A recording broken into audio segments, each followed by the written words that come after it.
আমি নরমালি এইভাবে ইন্ট্রো করি না, কিন্তু আমি এখন ঝুলছি একটা গুহার 100 ফুট নিচে, যেটা মাটির নিচে 5 কিলোমিটার জুড়ে বিস্তৃত আছে। আর আমরা এটা পছন্দ করি বা না করি, যখনই আমি আর আমার বন্ধুরা মাটি টাচ করলাম, আমরা অফিসিয়ালি এখানে আগামী 7টা দিন কাটাতে চলেছি। বাবারে, এটা আমার জীবনে করা সবথেকে ভয়ঙ্কর জিনিস। প্রথমত, আমাদের এখন এখান থেকে অনেকটা দূরে যেতে হবে। কেন? যদি ঝড় বৃষ্টি হয় তাহলে এই পুরো জায়গাটা জলে ভরে যেতে পারে, আর সমুদ্রের মতো ঢেউ এসে সবাইকে ভাসিয়ে নিয়ে যেতে পারে। সেই জন্য আমাদের আরো ভিতরে যেতে হবে একটা বেস ক্যাম্প বানানোর জন্য। ভাই এটা পুরো পাগলাম। এটা একটা অন্য জগৎ মনে হচ্ছে। এই কেভ এন্ট্রান্সটা হয়তো দেখতে সুন্দর, কিন্তু দেখে যা মনে হচ্ছে আসলে তা নয়। আর আমরা হয়তো জানি না যে আগামী 7টা দিন আমাদের জীবনের সব থেকে কঠিন সময় হতে চলেছে। সব থেকে বাজে ডিসিশন। ঠিক আছে, আর কিছুক্ষণের মধ্যেই অন্ধকার হতে চলেছে। ক্যাম্প না করলে আমরা বিপদে পড়বো। আমরা কোথায় যাচ্ছি সেটা কি বলবে? আমাদের ক্যাম্প সেটআপের জন্য একটা ফ্ল্যাট গ্রাউন্ড খুঁজতেই হবে। কেভের ভেতরে ঢোকার পরে আমরা এমন একটা জায়গা খুঁজে পেলাম যেটা অনেকটা উঁচুতে থাকায় আমরা জল থেকে সুরক্ষিত থাকতে পারবো। তার মানে এটা ক্যাম্পের জন্য পারফেক্ট। পারফেক্টটা একটু বেশি হয়ে গেল। মোটামুটি বলা যেতে পারে। ঠিক আছে, ক্যাম্পের জন্য মোটামুটি। প্রথম দিনের বাকিটা আমরা কাটিয়ে দিলাম আমাদের জিনিসপত্র আনতে। প্রত্যেকটা ব্যাগের ওজন প্রায় 80 পাউন্ড। আর যেমনটা তোমরা ফুটেজে দেখছো, আমরা এটা করতে 4 ঘন্টা লাগিয়ে দিলাম। এখান থেকে যাওয়া খুব কঠিন। তারপরে আমরা সবাই বেস ক্যাম্পে ফিরে গেলাম। ঠিক আছে, আমরা এখানে লাইট লাগিয়ে দিলাম। আমাদের সব জিনিসপত্র হোম বেসে চলে এসেছে। একটু ক্যামেরাটা ওদিকে দেখাবে? ওদিকটা কিন্তু ভয়ানক অন্ধকার, আর সবসময় এরকমই থাকবে। তাই আমরা ক্যাম্পিং গ্রাউন্ডের জন্য খুব বেশি কিছু করতে পারলাম না। কটা ফুটো করে দড়ি টাঙিয়ে দিলাম। এটা ধরো আর ওঠো দেখি। মনে হচ্ছে আমাদের হ্যামকগুলো ভালোই সাপোর্ট পাবে। আর তারপরে আমাদের সার্ভাইভাল গাইড জোয়ের সাহায্যে আমরা হ্যামক টাঙালাম। এই সরু দড়িটা আমার হ্যামকটাকে ধরে রাখবে। হ্যাঁ। ডিনার খেয়ে আমরা প্রথম রাত্রি ঠান্ডার জন্য তৈরি হলাম। আমি মিথ্যে কথা বলবো না, আমি যতটা ভেবেছিলাম তার থেকে এই হ্যামকটা অনেক বেশি কমফোর্টেবল। এই আমি তো আমার চমকেই হাতটা তো গেছিলাম। বড় কেন ভাই? এই কেভটা 2.5 কিলোমিটার ডিপ, আর আমরা এখন এন্ট্রান্সের কাছেই ক্যাম্পিং করছি। কাল আমরা অনেক কিছু এক্সপ্লোর করব। তোমরা কেমন ঘুমালে? ভয়ঙ্কর। ঘুমই হয়নি। এটা সত্যি একটা অস্বস্তিকর পরিবেশ। কেবের উপর থেকে অনবরত আমাদের উপরে জল পড়েই যাচ্ছিল, তাই উপরে একটা প্লাস্টিক চাপালাম, কিন্তু তাও আমাদের হ্যামকের উপরে জল পড়েই যাচ্ছিল। একটা আইডিয়া আছে, চলো শেল্টারগুলোকে ভালোভাবে তৈরি করি। আমার মনে হয় এই প্লাস্টিকগুলোকে জুড়ে দিলে আর জল পড়বে না। বাহ, তুমি তো জিনিয়াস। আমি শুধু একজন ইউটিউবারই নয়, ঠিক আছে? আমার হ্যামকটা এটার উপরে ঝুলছিল। মানে দেখো, আমি আরেকটু হলে হ্যামক থেকে নেমে পড়ে যেতাম। আর আমরা সেই সময় এটা বুঝতেই পারিনি যে এই গর্তটা প্রায় 40 ফুট গভীর। তাই যখন আমি আর শন প্লাস্টিকগুলোকে জুড়ছিলাম, তখন ম্যাক আর কার্ল এই গর্তটা কতটা ভয়ঙ্কর সেটা দেখতে গেল। আমার হ্যামকটা দেখতে পাচ্ছো? ওখানে আমি ঘুমোচ্ছিলাম। এদিকটা দেখো। আর যেহেতু এই কেভে সব একই রকম দেখতে, তাই আমাদেরকে ফলো করা অনেকটাই কঠিন ছিল। এই ম্যাপে তোমরা আমাদের হোম বেস দেখতে পারবে, আর দেখতে পারবে ওরা ওখান থেকে কত দূর হ্যাঁ, যাচ্ছে। এটা তো খুবই ভয়ঙ্কর। ভাই এটা পাগলামো। আর যখন ছেলেরা র্যান্ডমলি এক্সপ্লোর করছিল, তখন আমি আর শন ক্যাম্পে কাজ করছিলাম। এই স্লিপিং ব্যাগটা এখানে কেন পড়ে? কারণ এটার থেকে পিয়ের গন্ধ বেরোচ্ছে। ইয়া, এটার থেকে শেখা উচিত স্লিপিং ব্যাগ ভাড়া নিতে নেই। আমরা স্লিপিং ব্যাগ কেন ভাড়া আমি- নিয়েছি? কেন আমি আমরা জানি না। স্লিপিং ব্যাগগুলো কিনে আনতে পারলাম না? আর তারপরে আমরা এই দুটো প্লাস্টিককে জিপ টাই দিয়ে জুড়ে দিলাম। কিছু মনে করো না, এই দড়িটার উপরে আমার জীবন বাজি আছে। আর তখন ওইদিকে ম্যাক আর কার্ল তখন ওই গর্তের মধ্যে। ও মাই গড, ম্যাক! আর শেষ পর্যন্ত ওরা একদম নিচে পৌঁছে গেল। এই! আমি তো ভাবলাম সবাই ক্যাম্প নিয়ে কাজ করবে। আমরা শুধু দেখাচ্ছিলাম জায়গাটা কতটা ভয়ঙ্কর। না পড়লেই হবে, তোমাদের স্কিল নেই। আচ্ছা ঠিক আছে। আর যদিও ওদের এবার ফিরে আসা উচিত ছিল, কিন্তু কাল আর ম্যাক এটা কতটা গভীর সেটা দেখানোর চেষ্টা করলো। ভাই এটা দেখতে দারুণ লাগছে। তুমি কি নদীটাকে পার করতে পারবে? কিন্তু ওরা এটা জানে না যে এই রিভারটা এই কেভের গোটাটাই জুড়ে আছে। তার মানে এর মধ্যেও আমাদের কিছুটা সময় কাটাতে হতেই পারে। ওই তো ওরা এসে গেছে। এসো। তোমরা রান্না করে রেখেছো তো? হ্যাঁ, রান্না করেছি। ঠিক বলেছ। একটা নতুন বাড়ি, ঠিক বলেছি তো? একদম। এখন আমাদের একটা ছাদ আছে। আর এটা তো দারুণ। জিমি রান্না বেশ ভালোই আর করেছে। আমরা আমাদের ফায়ার পিটটাকে এই সুন্দর জায়গাটাতে নিয়ে এসেছি। জায়গাটা কেমন? বেশ গরম। আরামদায়ক। এই পাথরগুলো গরমটাকে ধরে রাখবে এবং ওপর থেকে যে পি পড়ছে সেগুলোকে আটকে দেবে। ওটা পি নয়। তাহলে ওটাকে কি বলবো? যদি জানি না, হয়তো বৃষ্টির জল হবে বা না, এটা বৃষ্টি নয়, না, পাথর মানে ইয়ে তুমি- করছে। এই একটু উপরে দেখাও। তুমি মেঘ দেখতে পাচ্ছো? পাথর দেখা যাচ্ছে। এটা বৃষ্টি নয়, রক পি। Rock P. ঠিক আছে রক পি। ঠিক আছে, এটা রক পি। আর একটা শুকনো রাত ঘুমিয়ে কাটাবার পরে আমরা ঠিক করলাম জো আমাদের সার্ভাইভাল এক্সপার্ট, তাকে নিয়ে আমরা কেভের শেষ প্রান্ত অব্দি যাব। Cave, cave! Cave, cave! Cave, cave. Cave! দেখা যাক আমরা কেভের কতটা গভীরে যেতে পারি। তোমরা কিন্তু মনে রাখবে আমরা সবেমাত্র কেভের এন্ট্রান্সের দিকেই আছি, আর আমাদের ইচ্ছা এই কেভের শেষ প্রান্ত অব্দি যাওয়া, অবশ্যই না মরে গিয়ে। ও মাই গড, এটা তো খুবই স্টিফ। আরে এটা তো সবে শুরু। আমরা কেভের আরো গভীরে এসেছি। তোমরা সবাই সাবধানে আসবে।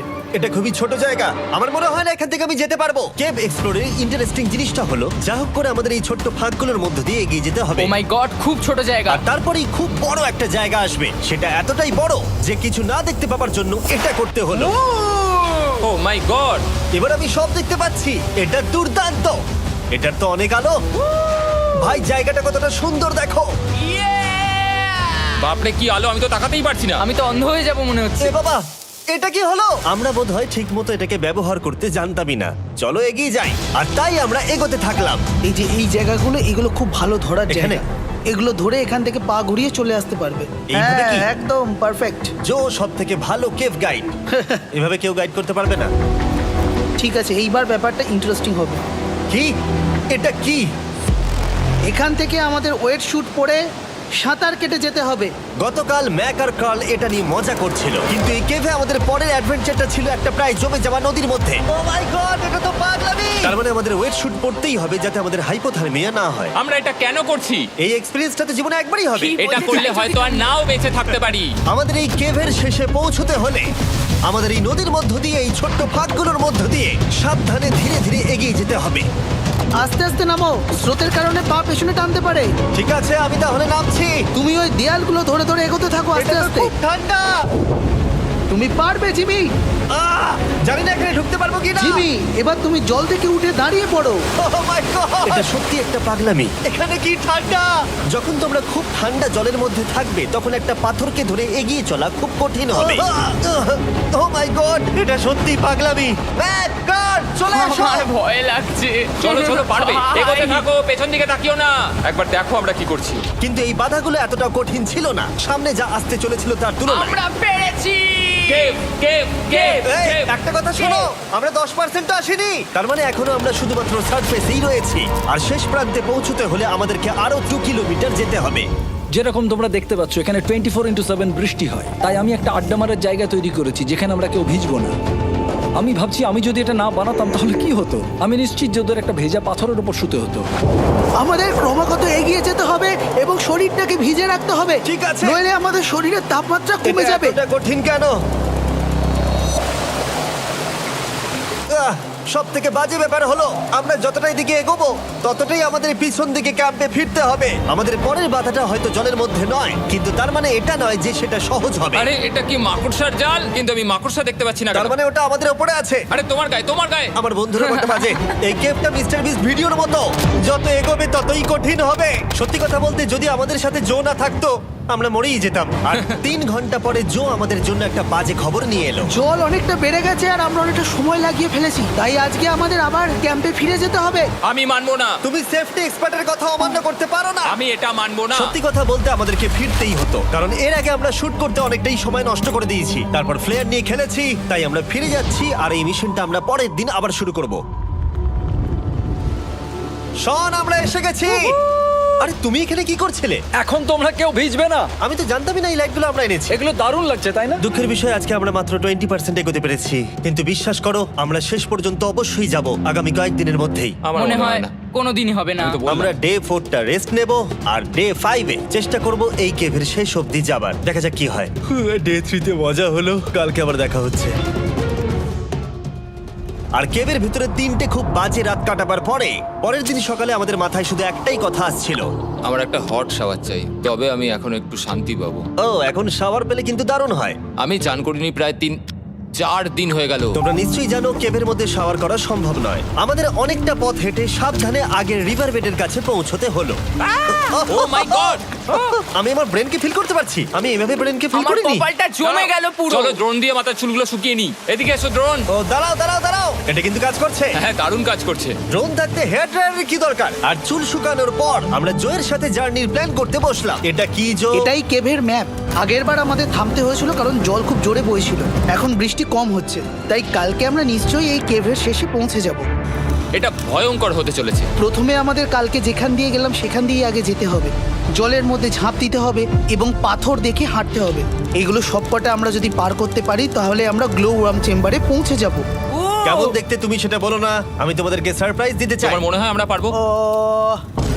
ওইসব বাদ দাও, আমরা ঠিক কালকে পৌঁছে যাবো।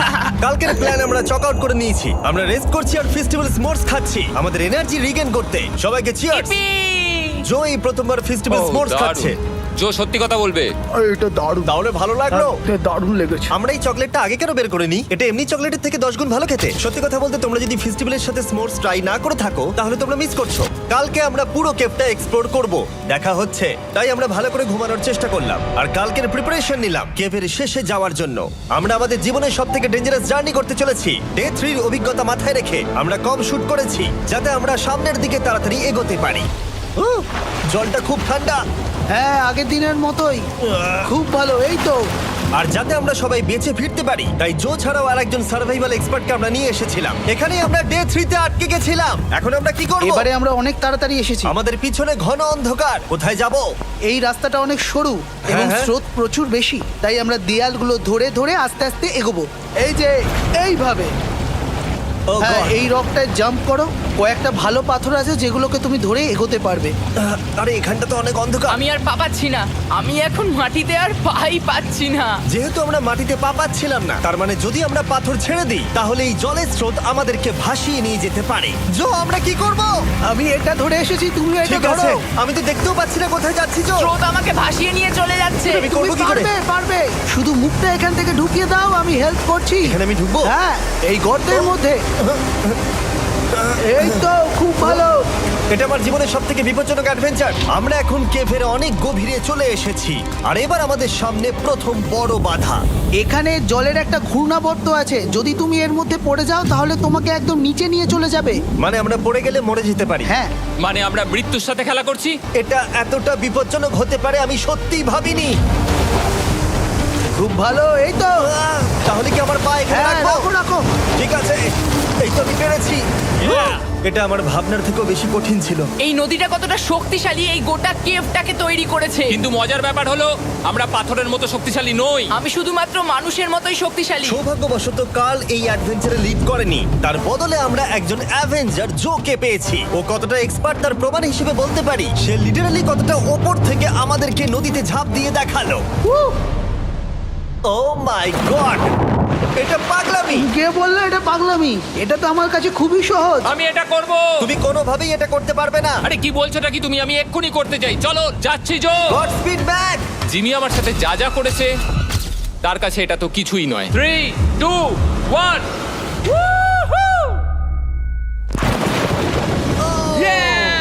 তুমি করবে? না, আমরা না এগুলো শেষ পর্যন্ত যেতে পারবো না। ও মাই গড, আমাদের নিচের দিকে যেতে হবে। আমরা সবসময় স্রোতের উল্টো দিকে কেন যাই? এখন শুধু আমি ভেসে ভেসেই যেতে পারবো, আর কিছু না। এই জলের তলায় অনেক ধারালো পাথর আছে, তোমরা সেগুলোকে দেখতে পাবে না, তাই সাবধানে পা ফেলবে। ও মাই গড, আবার এটা গভীর আরে হচ্ছে। আমার পা তো কিছুর উপরে রাখতে হবে। ছোট পাথরগুলোই একমাত্র বাধা ছিল না, মনে হচ্ছে আমাদের প্রতিটা পদক্ষেপে।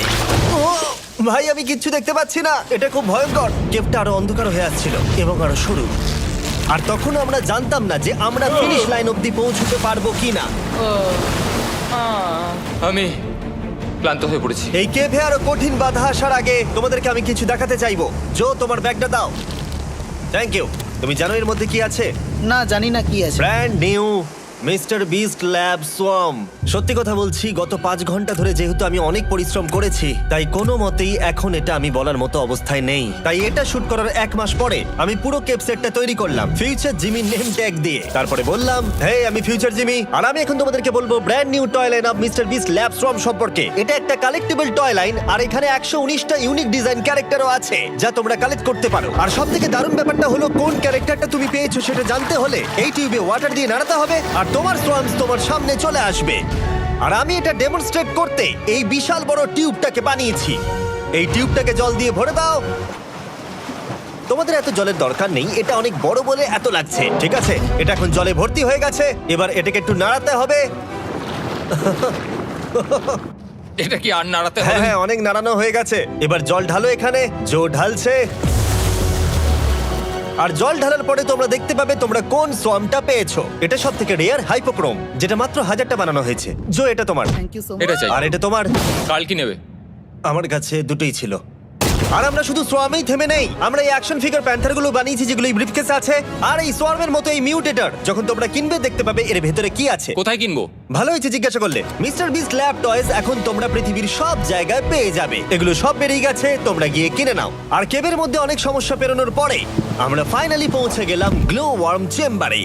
ভাই এবার খুব ভালো লাগছে। ঠিক আছে টিম, তোমাদের গ্লো ওয়ার্ম চেম্বারে স্বাগত। এ তো দারুণ। এটা দারুণ লাগছে। ভাই এটা পৃথিবী মনে হচ্ছে না এখানে একদমই। যে আলো তোমরা দেখতে পাচ্ছ সেগুলো আসলে ছোট্ট ছোট্ট বায়োলুমিনেসেন্ট গ্লো ওয়ার্ম তৈরি করেছে। এটা দেখতে অনেকটা মিল্কি ওয়ে গ্যালাক্সির মতো লাগছে। ওয়াও! আর এই মুহূর্তটা, এই ভিউ, সত্যি বলতে এই ট্রেকের সমস্ত ক্লান্তি যেন দূর করে দিল। এখানে অবধি পৌঁছানো যেন সত্যি একটা অ্যাচিভমেন্ট ছিল। কিন্তু এখন আমাদের যাত্রা শেষ হয়নি, কারণ আমাদের এখান থেকে এখন বেস ক্যাম্পে ফিরতে হবে। আজকে ডে 6 হতে চলেছে, এখনো ওরা আসেনি আর আমি খুব ক্লান্ত।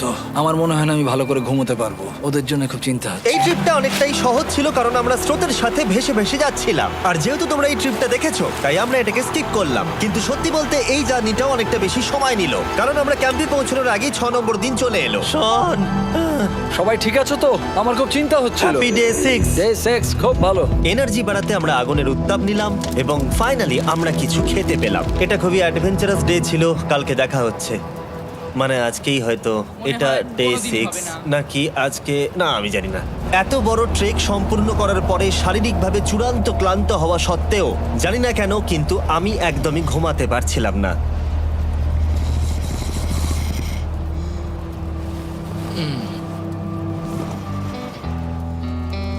আমি 7 দিন সলিটারি কনফাইনমেন্টে কাটিয়েছি, কবরে কাটিয়েছি, 7 দিন রাফটে থেকেছি। কিন্তু সত্যি কথা বলতে এটা সবার থেকে বেশি কঠিন ছিল, কারণ সব সময় ভিজে, ঠান্ডা, প্রত্যেক মুহূর্তে এই পাথরগুলো শরীরে ব্যথা দিচ্ছে। বেশিরভাগ সময়টাই এই কেভটা দুঃস্বপ্নের মতো ছিল। কিন্তু তোমার আর আমার মধ্যে জিমি! ইয়ো! গার্ড, আমাকে দেখতে পাচ্ছ? এটা পৃথিবীর সবথেকে উজ্জ্বল টর্চ। মজার মুহূর্ত অনেক ছিল। মাটির নিচে 300 ফুট গভীরে অভিযান চালানো থেকে আমাদের সবাই মিলে হ্যামক নিয়ে হাসাহাসি করা সবকিছুই এই অভিযানের অংশ ছিল। যেহেতু আমাদের সঙ্গ দারুণ, চলো তিমির মতো আওয়াজ করো। তাই এই ভিজে, ঠান্ডা, পাথুরে অদ্ভুত কেভের ট্রিপটা বদলে গেল আমাদের জীবনের সব থেকে সুন্দর মুহূর্তে।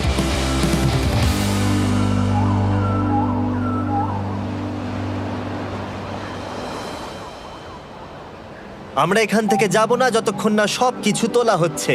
আর আমি সবকিছু বলেছি মানে সবকিছুই। চলো এবার বেরোনো যাক। আর যখন আমরা মাউথ কেভে আবার ফিরে এলাম, ভাই ওপরটা দেখতে দারুণ লাগছে। তখন জয়ের জন্য একটা সারপ্রাইজ ছিল। বেরোনোর আগে জো, আমরা তোমার কাছে কৃতজ্ঞ। তাই এই নাও 50,000 নিউজিল্যান্ড ডলার্স, 10,000 করে প্রত্যেক জনের প্রাণ বাঁচানোর জন্য। Oh my god, thank you so much Jimmy. Thank you Joel. Love you Joel! এবার আমাদের সব কাজ হয়ে গেছে, চলো বেরোনো যাক। 7টা দিন পরে আমরা ফাইনালি এখান থেকে বেরোচ্ছি।